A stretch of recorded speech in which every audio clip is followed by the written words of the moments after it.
आदिवासियों और उनकी परंपरा से बहुत प्यार था।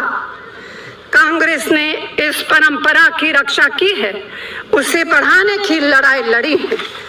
पहले आपकी जमीनें कभी भी ले ली जाती थी और आपको इधर उधर भटकना पड़ता था।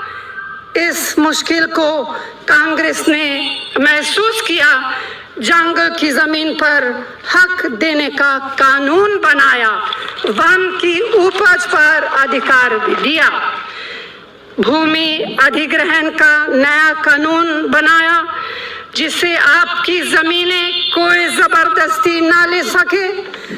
आपकी सहमति 4 गुना मुआवजा देकर और पूरी तरह पुनर्वास के बाद ही जमीन ली जा सकेगी।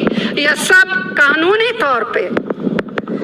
आपके बच्चे पढ़े लिखे और आगे बढ़ें, इसके लिए स्कॉलरशिप की व्यवस्था है। समाज के सभी वर्गों के लिए खूब संघर्ष किया और आदिवासी, दलित, पिछड़े, अकलियत, किसानों, महिलाओं, खासकर कमजोर वर्गों पर ज्यादा ध्यान दिया है। यही नहीं, हमारी यूपीए सरकार ने डॉक्टर मनमोहन सिंह जी के नेतृत्व में पिछले 10 वर्षों में 14 करोड़ लोगों को गरीबी रेखा से ऊपर उठाया है।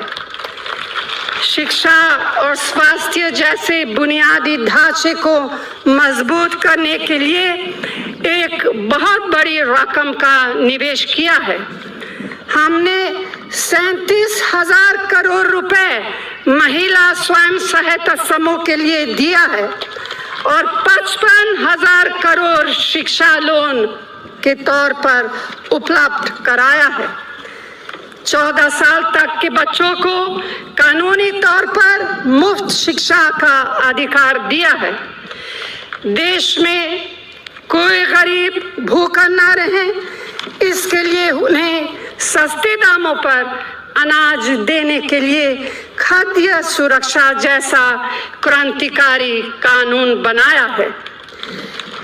रेहड़ी पटरी पर कारोबार करने वालों को कोई परेशान न करे, उन्हें कोई सता ना सके, इसके लिए उन्हें कानूनी तौर पर अधिकार दिया है। और ये तो सिर्फ कुछ मिसालें हैं। तो भाइयों और बहनों, भाजपा के लोग जिन्होंने खुद भ्रष्टाचार की सारी सीमाएं तोड़ दी हैं, वे कांग्रेस के ऊपर बेबुनियाद इल्जाम लगाते हैं। भ्रष्टाचार के खिलाफ हमने ही आरटीआई जैसा मजबूत हथियार लिया। हमने ही सख्ती से दोषियों के खिलाफ कदम उठाए। जहां भाजपा की सरकारें हैं, क्या इस तरह के कदम उठाए गए हैं? बिल्कुल नहीं।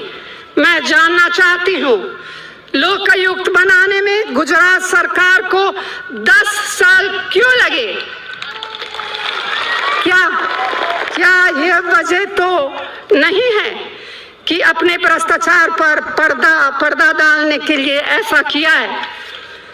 भाजपा के नेता ऐसा दावा कर रहे हैं कि उनके आने से स्वर्ग जमीन पर उतर आएगा, लेकिन ये सच्चाई आपको नहीं बताते हैं। इस सच्चाई कुछ जगहों में आप खुद झेलते हैं कि खुद गुजरात किस तरह 1,75,000 करोड़ रुपए के कर्ज में डूबा हुआ है। बहुत से गांव के लोगों को पीने का पानी भी अभी तक आज तक नहीं मिला। 5 साल से कम उम्र का हर दूसरा बच्चा कुपोषण का शिकार है। जो बच्चे बीच में ही स्कूल छोड़ देते हैं, उनकी संख्या देश में सबसे अधिक गुजरात में है। और सबसे चौंकाने वाली बात यह है कि रोजाना 11 रुपए से ज्यादा कमाने वाले को गुजरात सरकार गरीब नहीं मानती है। आप बताइए कि क्या यह स्वर्ग है या कुछ और है? इन्हें सिर्फ खुद की कुर्सी का ध्यान है और इन्हें गरीबों से आपसे कोई लेना देना नहीं है। कांग्रेसी ऐसी पार्टी है जो समाज के सभी वर्गों के लिए संघर्ष करती है।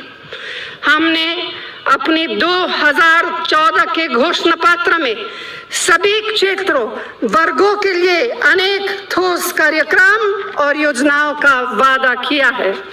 मिसाल के तौर पर सभी गरीब भूमिहीन परिवारों के सिर पर छत हो, इसके लिए कानूनी तौर पर आवास का वादा किया है। देश में सभी को मुफ्त इलाज और दवा मिले, इसके लिए स्वास्थ्य के अधिकार का संकल्प है।